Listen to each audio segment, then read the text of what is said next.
Good morning and welcome to Storytime in the Park. I'm at a new park. Last week we were at the Library Square Park. And if you want to email me your guess as to which park we're filming at today, I will email you back. So we are going to talk about parades because this week is normally Water Carnival week. So the first story is Parade by Daniel Cruz. No parking. Parade today.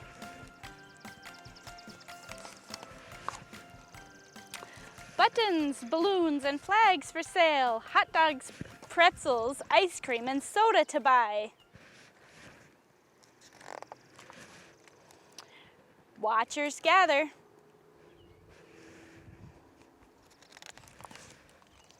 A crowd waiting.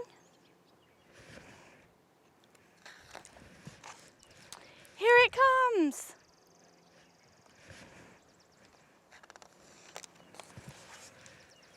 Flags flying.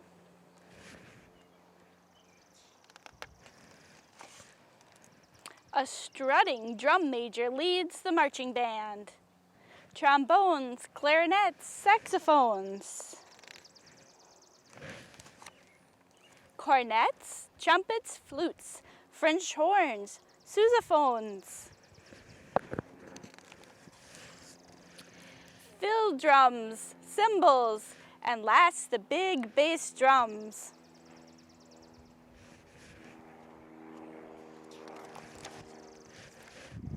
Here comes a float. It says worldwide travel.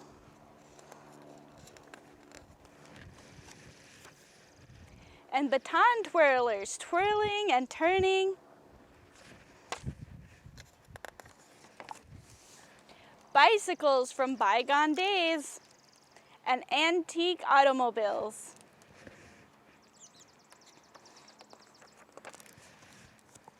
A cruise ship.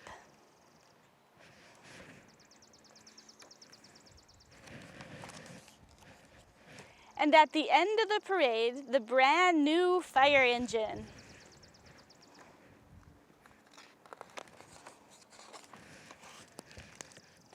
Nothing left to see, nothing left to do except clean up. So this one is called Balloons Over Broadway, and this is our nonfiction read for this week. And this book is a special book because it got an award. And this is all about how the great big balloons were invented that go over the big parades. Every little movement has a meaning of its own. Tony Sarg.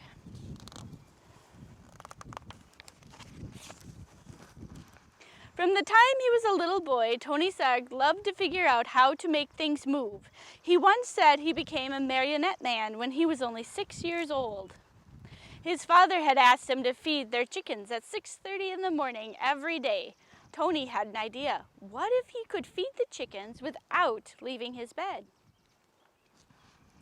The next morning, Tony pulled the rope and the door to the chicken coop opened. The chickens ate their breakfast. Tony stayed snug in his bed, and his dad, so impressed, never made Tony do another chore. When Tony grew up, he moved to London, where he discovered that no one was making marionettes for kids anymore. So out of wood, cloth, and strings, Tony began to make puppets. He figured out ways to make his marionettes' movement so lifelike that they performed as if they were real actors. Word soon spread about Tony's amazing marionettes. When Tony moved to New York City, the Tony Sarg marionettes began performing on Broadway. In the heart of New York City, in Herald Square, the biggest store on earth, R.H. Macy's department store, Macy's had heard about Tony's puppets and asked him to design a puppet parade for the store's holiday window. So Tony made new puppets based on storybook characters, then attached them to gears and pulleys to make them move.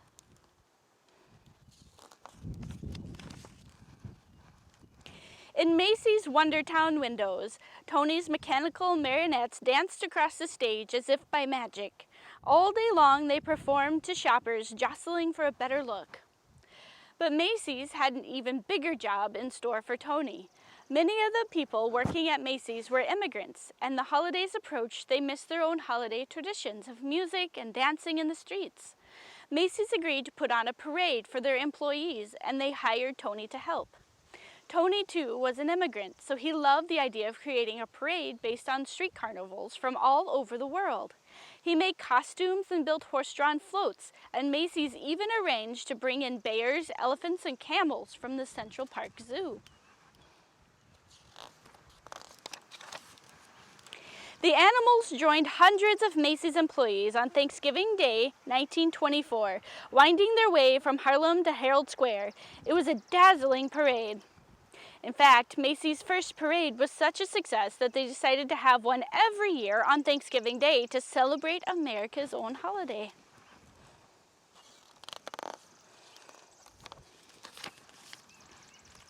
Each year the parade grew, but when Macy's brought in lions and tigers, in addition to the bears, elephants, and camels, the animals roared and growled and frightened the children.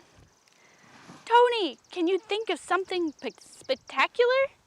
Macy's asked Tony to replace the animals. "Okay." Tony hoped to replace the animals with some kind of puppets, but his marionettes were less than 3 feet tall. He would have to make much larger puppets in order for them to be seen in the parade. And how could he make them strong enough to hold up in bad weather, yet light enough to move up and down the streets? Tony knew of a company in Ohio that made blimps out of rubber, the perfect material for any weather.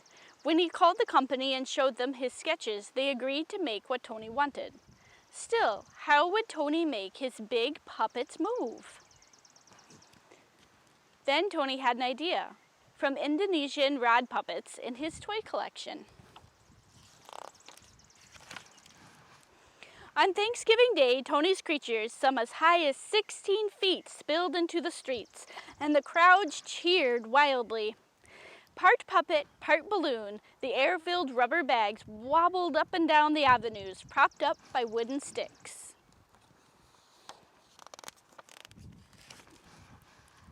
But now the sidewalks were so packed with people that only those in the first few rows could really see the parade.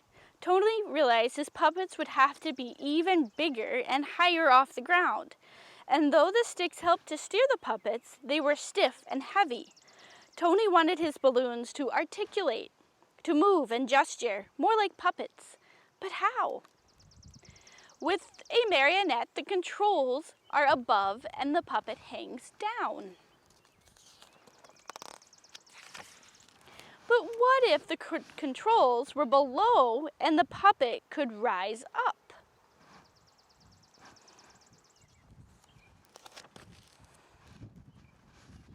During the next year, Tony set his new idea into motion. This time he asked the company in Ohio to make balloons out of rubberized silk, as strong as rubber but lighter than rubber alone. Most important, Tony ordered the balloons to be filled not just with air, but with helium too. Since helium is lighter than air, it would make the balloons rise. Once the puppets were completed, they were deflated and shipped back to Tony in New York. Tony did not know if everything would go as planned. What if the balloons are filled with too much helium? What if one hits a sharp object? Will they fit under the elevated train track? It was still dark on Thanksgiving morning when Tony filled the balloons with helium, tethering them down with sandbags. By 1 p.m., the sidewalks were packed with people for the parade. Then one by one, Tony cut the lines to the sandbags. Let's have a parade!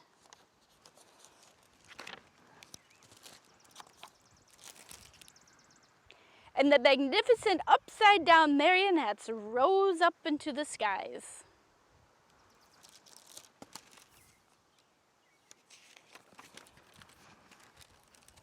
Nodding and waving to the crowds below, they sailed past Central Park. They sailed down Broadway. They shimmied and swayed through the canyons of New York City.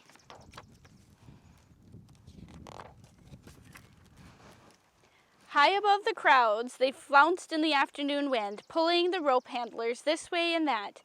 Yet with every heave-ho, the balloons gestured and articulated like wild puppets, and the crowd screams for more. After the balloons were eased under the L, they ended in front of Macy's, at Tony's Wondertown windows. It was a parade New Yorkers would never forget.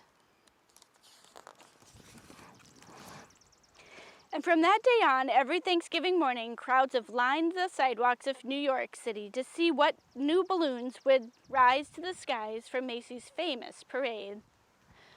Tony Sarg, the puppeteer who loved to figure out how to make things move, had set the stage, with a little rigging for a puppet to be anything anyone could imagine it to be. And in the back, it's some sketches and photographs of Tony's drawings and samples of the balloons he made for the parade. And a copy of a newspaper article.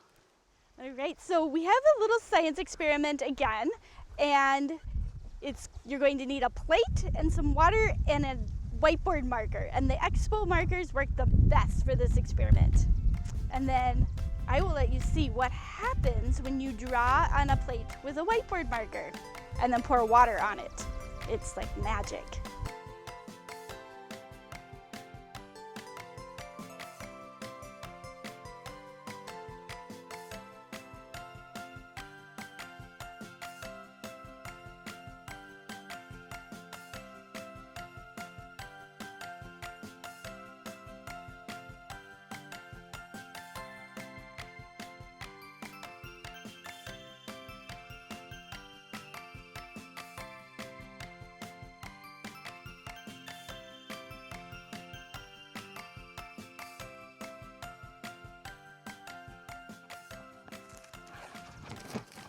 This one is called And Then Comes Summer by Tom Brenner, illustrated by Jamie Kim.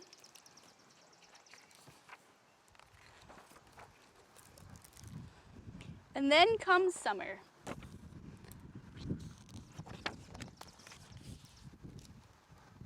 When the days stretch out like slow yawn, and leaves and grasses sparkle with dew, and the cheerful faces of Johnny Jump-Ups jump up. Johnny Jump-Ups are the flowers.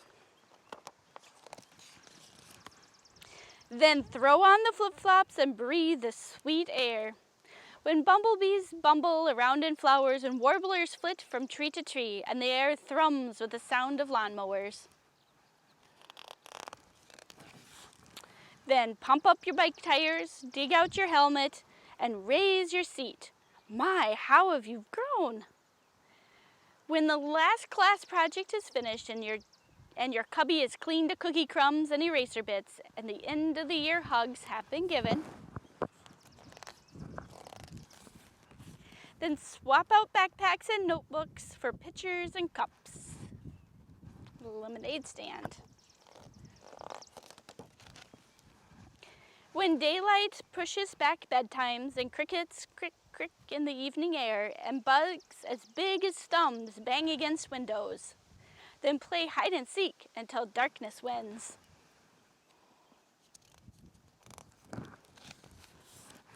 When stores unfurl the stars and stripes and flags wave from porches and cars, and the whole town seems wrapped in bunting, then dress up your bike and pedal to the parade.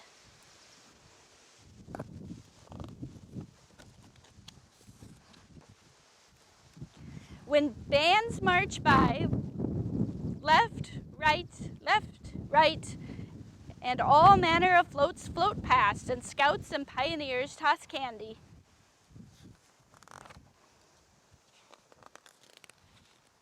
Then grab your blanket and watch the night explode in colorful displays.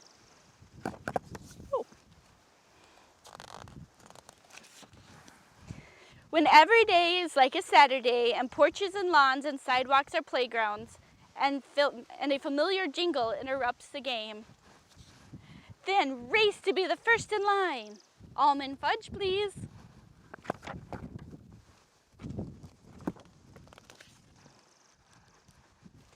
When the dog days of summer roll around and it's so hot you're practically panting and not even the sprinkler provides relief, then it's time to head to the lake.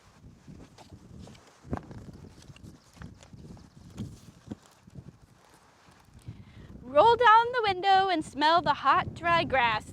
Shout your favorite songs at birds swooping across fields and ask for the millionth time, "Are we there yet?"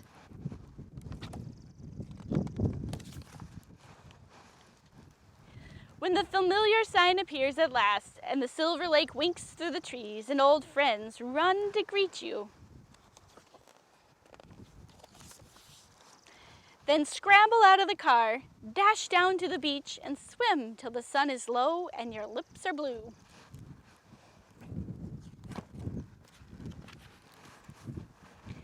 And when dinner is over and stories have been told and your fingers are sticky with marshmallows and chocolate and the fire burns down to glimmering coals,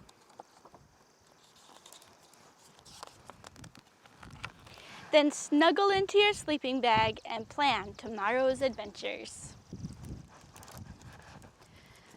So the next one is called A Pig Parade is a terrible idea. Now we have all kinds of things that show up in parades, but what if a parade was made completely with pigs? So A Pig Parade is a terrible idea by Michael Ian Black, illustrated by Kevin Harks. Like most children, you have probably thought to yourself at one time or another, I bet a pig parade would be a lot of fun. And yes, a pig parade certainly sounds like fun. It's even fun to say. Go ahead, say pig parade a couple of times. Fun, right? After all, what could be more fun than gathering a few hundred pigs together for a grand parade and then watching them proudly march together in perfect formation down the finest boulevard of your hometown? The only problem is that a pig parade is a terrible idea.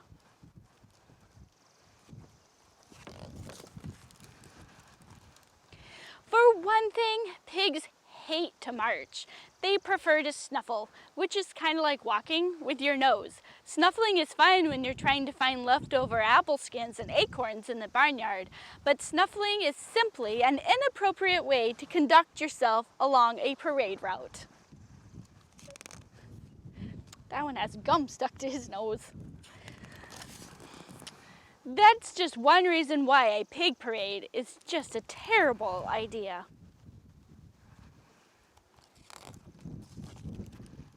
Also, pigs absolutely refuse to wear majorette uniforms. Even if you are able to find enough majorette uniforms for all of your pigs, which is a very difficult job in itself, just try getting those hundreds of pigs to put them on. They will not do it. Perhaps consider majorette uniforms unflattering. Nonsense. Everybody looks sharp in a majorette uniform, even pigs, especially pigs. But when you try explaining that to them, they just look at you as if you are speaking a language they do not understand.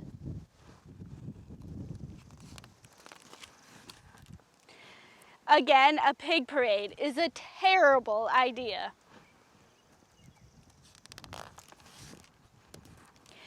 You cannot have a parade without floats, right? Well, forget it. Pigs don't care about floats. Pigs don't even care about all the time and energy you spend creating the Three Little Pigs float or a Wilbur the Pig from Charlotte's Web float. In fact, the only floats pigs care about are the root beer floats, which they love.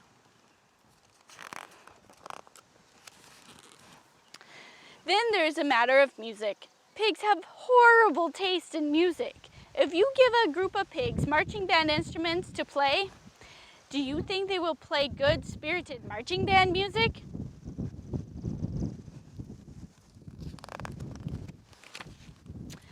No, they will not.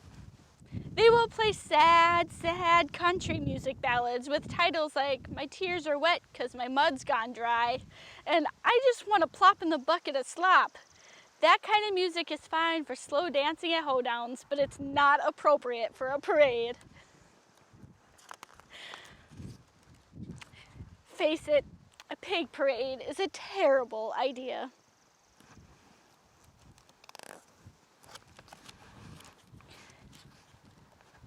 Finally, there are the giant balloons to consider. Everybody knows that giant balloons are the best part of any parade. Well, who do you think is going to hold all the balloons to keep them from flying away? The pigs, right? Wrong. Even if pigs wanted to hold the balloons instead of finding filthy puddles in the street to lie on, they couldn't do it because while pig hooves are good for digging up wild mushrooms, when it comes to holding giant parade balloons, they simply are not up for the job.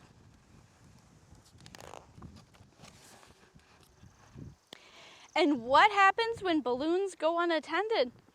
They bump into buildings or simply drift off into outer space, which would be fine for Martians, but awful for those of us trying to enjoy a pig parade here on Earth.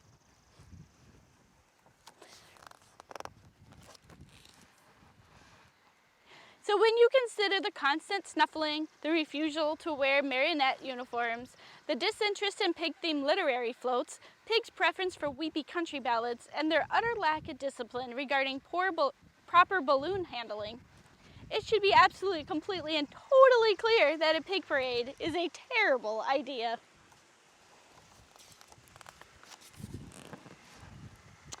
A panda bear parade, on the other hand, would be fantastic. All right, and our last one is called Hooray Day by Nancy Raines Day, illustrated by Cornelius Van Wright. Waking up! Hooray, hooray, this will be a special day. Pack some water, hats for shade. We're off to the parade.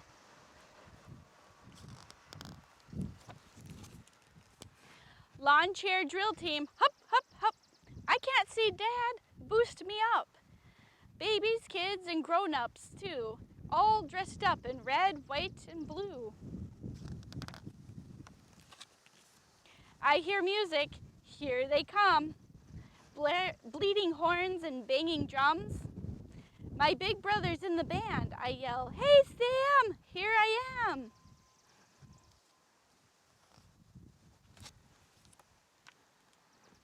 Cars, trucks, bikes roll down the street, neighbors grin and throw us treats. Wave our flags, hooray, hooray, happy birthday USA. Now come all the girls who twirl, arms are flying, ribbons swirl. Dancers strut, it's squirrely, someday soon that could be me.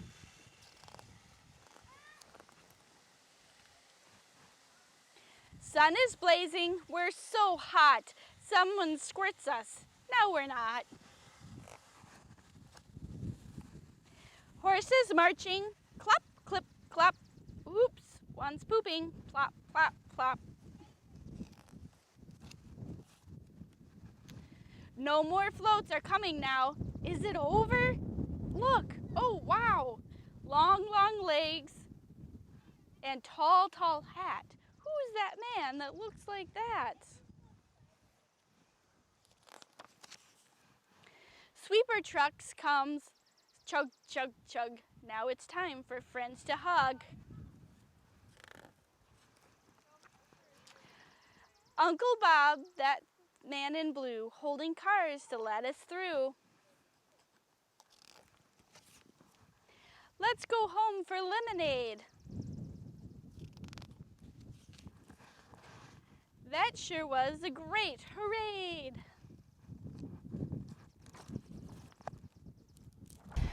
And if you are wanting to do the summer reading program, it is all digital this year. We have the reading logs posted online. You can print them out, and then when you get them filled out each month, just take a picture, or you can scan it if that works better, and just email it to me. The The email address is on the website and on the reading logs. There's activity sheets, there's going to be all kinds of fun digital activities and things you can print out and do, some videos. So just check in on the website and for all kinds of new activities each week.